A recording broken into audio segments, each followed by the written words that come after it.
Tonight, from the Institute of World Politics in Washington, D.C., a special edition of Dan Rather Reports, Company Men Inside the CIA, a roundtable discussion featuring 3 CIA veterans and an expert in American foreign policy who will examine the changing CIA role in wartime. Here is your host, Dan Rather. Good evening. From 9/11 to the war in Iraq to the debate over torture, the U.S. intelligence community has come under intense scrutiny in recent years, and no member of that community more so than the Central Intelligence Agency. And so the long-running American debate over the proper role or roles of the CIA continues at a time when the agency is undergoing significant transformation as the United States faces new and different threats while fighting wars in Afghanistan and Iraq. Tonight we bring you a roundtable discussion about the changing CIA, more than 3 years after the U.S. Congress and President Bush enacted the largest intelligence overhaul since the Truman administration.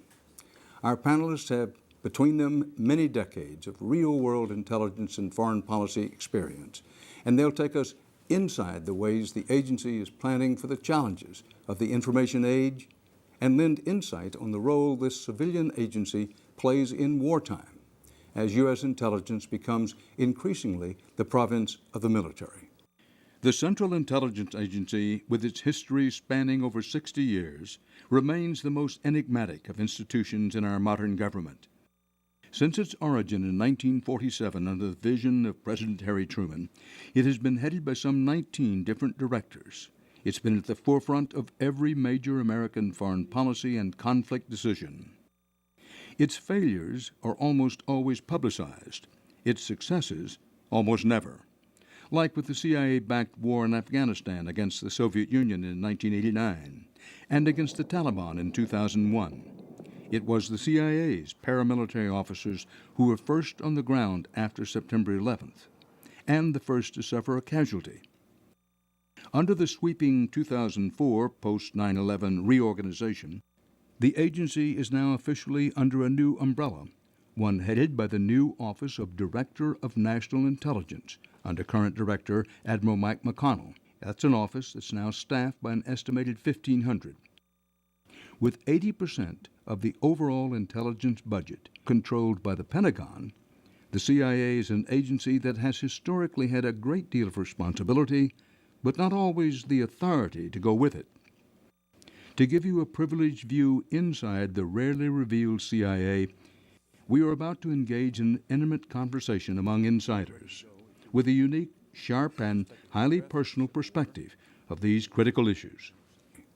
The setting for our conversation is a fitting one, an historic Washington, D.C. mansion that was at one time used by the KGB and which now serves as home to the Institute of World Politics.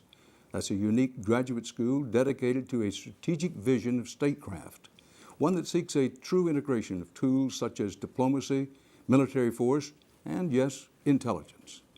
And with us tonight, it's my pleasure to welcome Institute of World Politics President John Lifchowski, one-time Director of European and Soviet Affairs for the National Security Council and former Special Assistant Advisor to the Undersecretary of State for Political Affairs. Thank you for being with us. Pleasure. Counterterrorism Specialist and former Chief of the CIA's Bin Laden Unit, Michael Scheuer, who is the author of Imperial Hubris and the recently published Marching Toward Hell, America and Islam After Iraq. Peter Ernest, Executive Director of the International Spy Museum and a former CIA case officer with 25 years of service to the agency. And former CIA Chief Counterterrorism Analyst Paul Pillar, author of numerous articles and books on intelligence and foreign affairs, and currently a professor at Georgetown's Edmund A. Walsh School of Foreign Service. Gentlemen, welcome to you all. Let's talk about intelligence. Dr. Pillar, how has the CIA changed in the post-9/11 era? A lot less than we often like to discuss and think. There are certain basic intelligence functions that the CIA has been doing for decades. Core functions of analysis, espionage, technical collection of information, and then as a much smaller part of the picture, although it gets a lot more publicity, covert action. But those 3 essential collection and analytic functions have always been there. And although you rightly said in your introduction that there's been an awful lot of scrutiny, especially in these several years since 9/11, if you go back in history, certainly through the whole history of the CIA, we've had crises and episodes throughout that period in which people said, oh my goodness, we've got new problems, we have to deal more with language and regional capabilities. There are challenges that have been there all along, and they will continue to be there for quite some time. Doctor, true or untrue that there's been a distinct and accelerated increase in the militarization of our whole intelligence community? I don't think it's true.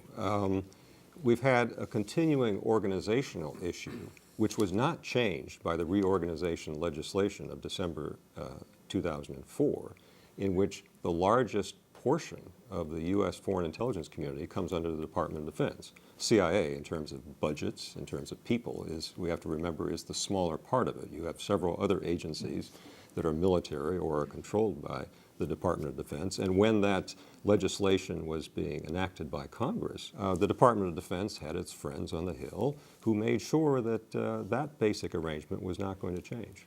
So you don't agree that the Pentagon has basically taken over most, or at least a large portion, of our intelligence operation? I disagree that we've had some sort of trend toward militarization. A lot of people look at the uniforms, like General Mike Hayden, who is the current director of CIA. By the way, not the first military man to hold that Not job. the first military man, Admiral Stansfield Turner, although unlike General Hayden, he usually didn't wear his uniform when he was director. He was a serving admiral in the U.S. Navy.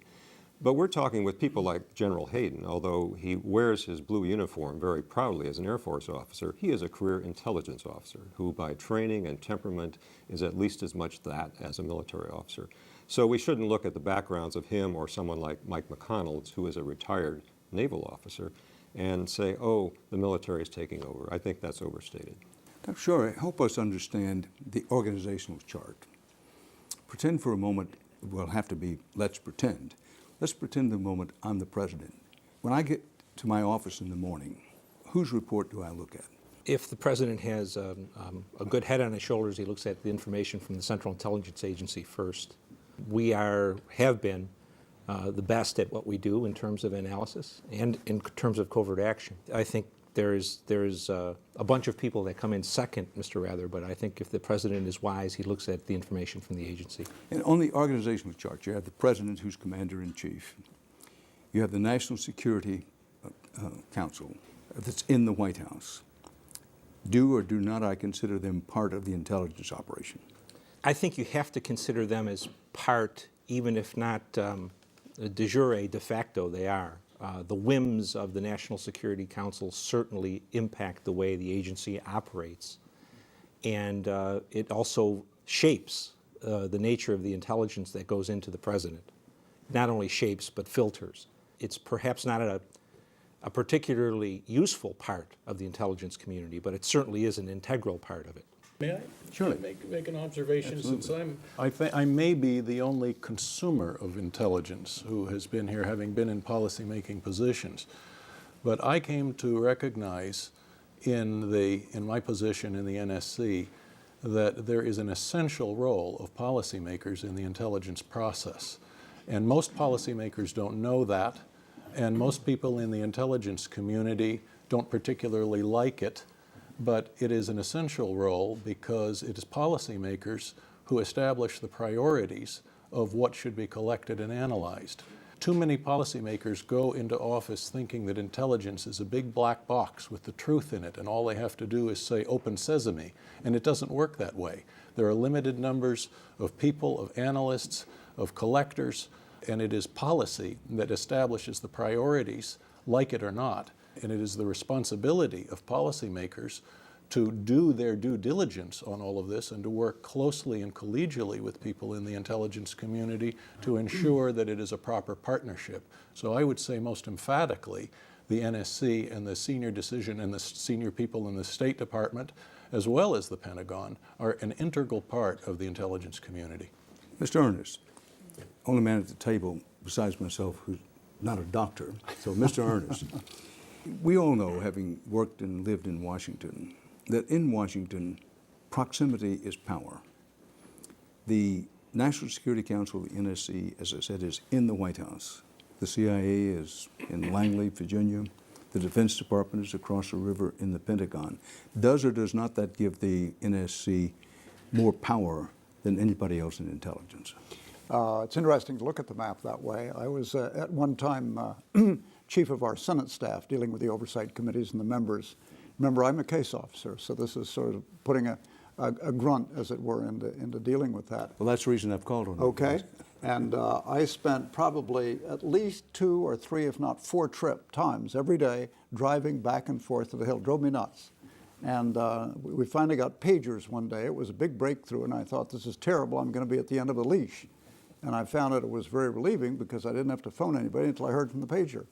But what I would say is, I think it's an interesting point, but you know, we are in the day of computers and digital information. I mean, we are in as close a contact as we need to be, whether it's with policymakers, State Department, the National Security Council, the White House. We have encrypted phones. We can communicate as rapidly as we did before. Sure, there's an advantage to being downtown. I think the DNI is still looking where to have his offices. So there's something to be said for physical proximity, if you will. But we have the means of communication that we can both send things and talk with people on the phones whenever we need to. Dr. Pillar, what about the idea that the CIA has outlived its usefulness? You've probably heard this, what needs to be done, knock the building down, give all the people there their pensions, and start over, zero-base the whole thing. The basic functions of supporting policy and collecting and analyzing information are going to be there whether you have it done by an agency called the CIA or something else. So it's a little puzzling. You hear the comments through the years. Daniel Patrick Moynihan, when he was a senator, sometimes talked about abolishing the CIA, but we never heard the rest of it. Okay, who does that job? You know, I personally don't think it's that important or critical. I know some of my former colleagues would feel differently, whether those initial CIA stick around or not. Back in 2004, at the time that the 9/11 Commission's reorganization plan that became the legislation that was passed at the end of '04 was under consideration, Senator Pat Roberts, who was then the chair of the Senate Intelligence Committee, came up with his own plan, which would have wiped CIA off those initials off the bureaucratic map. It would have been a more thorough and in some senses cleaner reorganization. But he was greeted by howls of protest and mainly the fact that the 9/11 Commission had already seized the ground with its own plan. But if something like the Roberts plan, which in many eyes was very radical and would have been, in one sense, an abolition of the CIA had taken place, you still would have had those same intelligence functions being formed, even if it was under a different name. Dan, if I could just volunteer one thing, again, speaking as a case officer. Sometimes we in the clandestine service, we're the folks who run the agents, recruit people, carry out covert action. We got tired of being in the public eye, as it were. We said, why don't we just close the place down and start anew somewhere in Ohio, calling ourselves import-export business or something like that. But the point that Paul is making is the functions would have gone on. There sometimes is this question whether the CIA now, in this both the reform and the new legislation, well, the director of CIA, General Hayden, has been designated the National Human Manager, human being human intelligence. I don't like the term, sounds like a fertilizer, but that is his designation, which means he, in effect, will have an overview of human operations, recruiting people, covert action, within the community. And I know you were asking about what would the president look at. I know that he has an appointment with the president every Thursday morning so that he is presenting specifically CIA-related material, which may be finished analysis, but it may well have to do with sensitive operational information. So you have, in at least that case, that function, the CIA has actually taken on a bigger role. Dr. Lepchowski, let me turn to you. This Director of National Intelligence, the DNI, is this a case of laying another layer of bureaucracy over previous layers of the intelligence community or not? Where does it fit into the picture? I believe that it has proven to be, although some of my colleagues may have persuasive evidence to the contrary, but I believe that there is a strong logic that there should be such a position, because we found that it was a very difficult thing for the Director of Central Intelligence, this position, so to speak, was called before, could simultaneously be in charge of the entire intelligence community and the disposition of its budgets and priorities, et cetera, as well as being head of the Central Intelligence Agency. So there is a good argument that those two functions should be separated. Dr. Pillar, did I notice you shaking your head in agreement? No, disagreement. I mean, if the argument about the old DCI having too much on his plate really was valid, then the DNI has even more on his plate.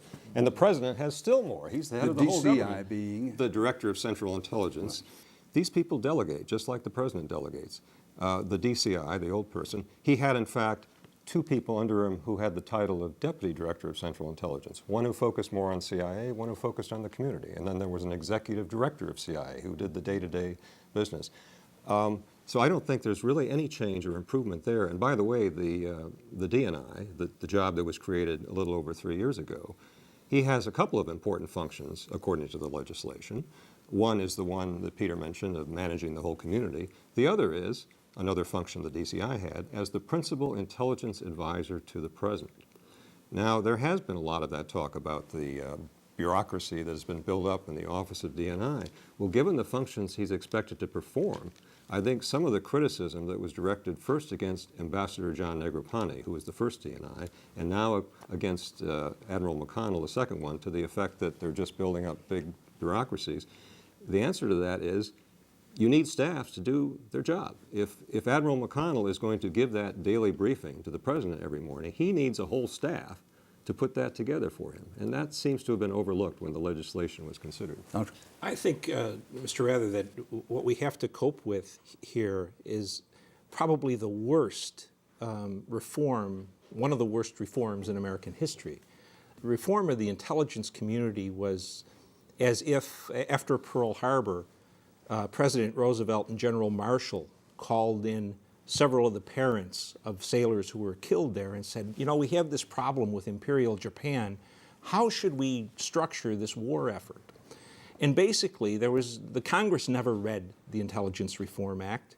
The 9/11 Commission failed to hold anyone accountable for 9/11, and there were many people to be held accountable for it. And as a result, we have an intelligence community that's organized on the basis of the victims' families of 9/11. What we've done is ensure that we're less well protected today than we were on 9/11. You think we are less protected today? I think without a doubt. Not only because the intelligence community was reorganized without very much rhyme or reason, but because the political leadership in both of our parties have refused to do the necessary to protect Americans. It's a lose-lose situation. I would like to just reiterate, emphasize one point that Michael has made, and this is the problem of accountability. As one of my colleagues likes to say, in the Navy, if you're the captain of a ship and that ship runs aground or crashes into another ship, your career is toast. In the intelligence community, and I recognize that there are ambiguities, there are wildernesses of mirrors. It's difficult oftentimes to determine the degree to which one is responsible for some kind of intelligence catastrophe. But the lack of accountability is a very serious institutional problem. Let's pause there. We're going to take a break. I want to pick up on that point. We'll be right back with a look at the biggest threats to national security now, including those we might be missing. So stay here with us.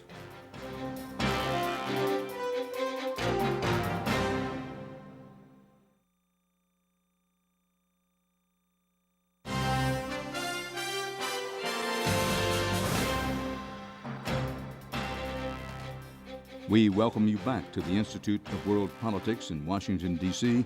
for our roundtable discussion on the changing CIA. Mr. Ernst, let me turn to you. As one who's spent, a quarter of a century in the trenches, as it were, in the secret trenches. Start with you and go around. What are the greatest threats to national security of the United States of America as we sit here today? I think that probably the greatest threat is trying to understand what the threat is.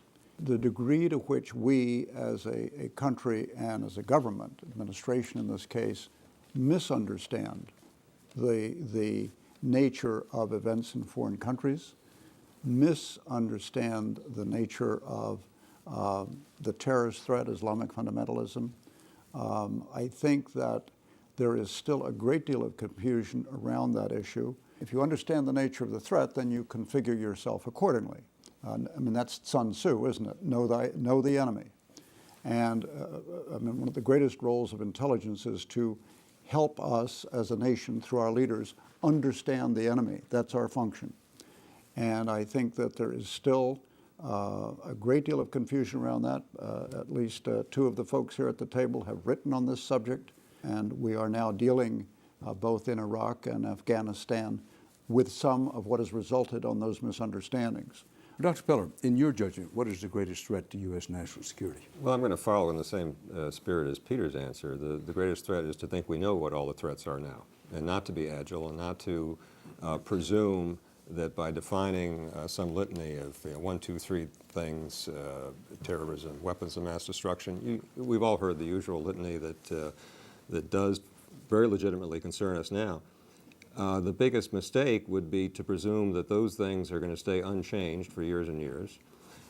There's going to be some other intelligence failure that's going to occur years from now, 10 years from now, 15 years from now, 20 years from now. It might have nothing to do with terrorism. It might have nothing to do with a war breaking out, or a coup, or a nuclear test, or many of the other things that have been the subjects of intelligence failure. If I could tell you what the subject was, then I would have a crystal ball and we wouldn't need the CIA. But to assume the kind of hubristic stance that we really know what the threats are, the nature of the threats that we're going to face over the next several years, that's our biggest mistake. I'm sorry, I want to get your response on this, keeping in mind that we, the American people, have been told for some time that the major threat to the United States is violent, radical Islamic terrorism. You agree or disagree? I think that's one of them, certainly, Mr. Rather, and I think proliferation is another one. But my own view... Nuclear proliferation. My own view is that the most dangerous threat to the United States is our political class in this country, whether they're Republicans or Democrats. When they tote up their priorities, protecting Americans generally comes in 5th or 6th. I thought it was first. Well, that's what most Americans think. But Osama bin Laden is alive today because we were worried about what Europeans would say about us. Abu Musab Zarqawi survived to kill more Americans than Saddam Hussein's military in 2 wars because we were worried about the Europeans and what they would say about us. The one thing I would note over the course of my career, the NSC the National Security Council became much more worried about whether the president was going to be reelected rather than more concerned with protecting Americans. At the most selfish level, this government, under either party, is not very concerned with protecting my grandchildren. These people that lead us or pretend to lead us are politically correct. They don't want to talk about the fact that we're engaged in a religious war, at least from the enemy's side. They don't want to be unpopular with the Europeans. They want to be citizens of the world, not American citizens. And so the world is rife with problems. And as Dr. Piller says, there's many out there we haven't seen yet, that they're under rocks or behind corners. But until we have a political class that's willing to be Americans first and put that as a priority, America is in terrible danger.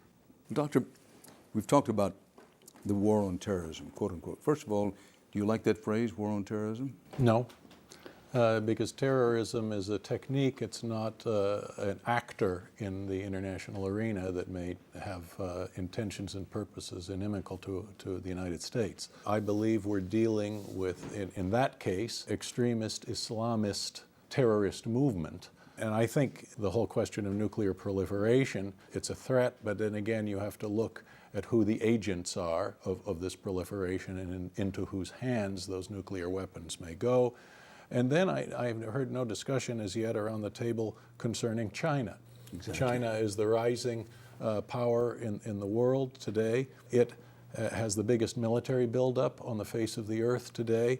It has probably in excess of 10,000 spies operating in the United States behind China does, probably with around 2,500 front companies. It has vast territorial claims against many of its neighbors, and including an entire state of India, not to mention Russia and territories in the South China Seas. They have been testing an anti-satellite weapon. They're developing new road mobile ICBM, new submarines, an aircraft carrier. They are establishing a demographic and infrastructural presence at every major naval strategic choke point in the world, including the Strait of Malacca, the Strait of Hormuz, the Panama Canal, both sides of which they control, the Dardanelles, the Suez Canal, and maybe others. And I think that there has been a great deal of willful blindness in the United States. Willful blindness? Willful blindness concerning all of these matters. Hopes that somehow some of the positive changes that have been happening in China economically will become political changes, but there is not a lot of evidence as yet that the Communist Party, which in some respects is becoming more of a kind of a fascist type of a regime in a very strict sense. And so when you have a regime that has virtually no internal political checks and balances on its activities, and it has been one of the weapons proliferators, it has sponsored forces in the world that have been acting inimically to the interests of the United States, I think we have to keep our eyes on this.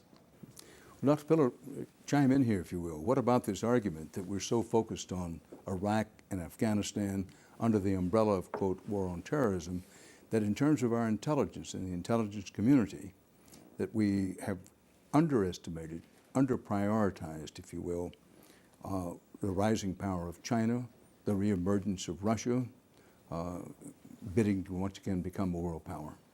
Well, I don't think those problems have been overlooked, excuse me, either in the intelligence community or the policy community, but there is a very strong tendency as a matter of especially senior level policy attention, and the intelligence community responds to this as well, to put all of our chips and all of our attention on whatever is the number one issue of the moment. And when I was still in the intelligence community and when I was in CIA, whenever we had these discussions about distributing resources and people and dollars on different issues, it was always easiest to argue in favor of putting more on whatever was issue number one, be it terrorism, be it USSR. It's a lot harder to argue in favor of doing that for number two, much less number three, number four, even though they're still important too. So I think there is a lot of validity to that argument, and that right now it's terrorism, terrorism,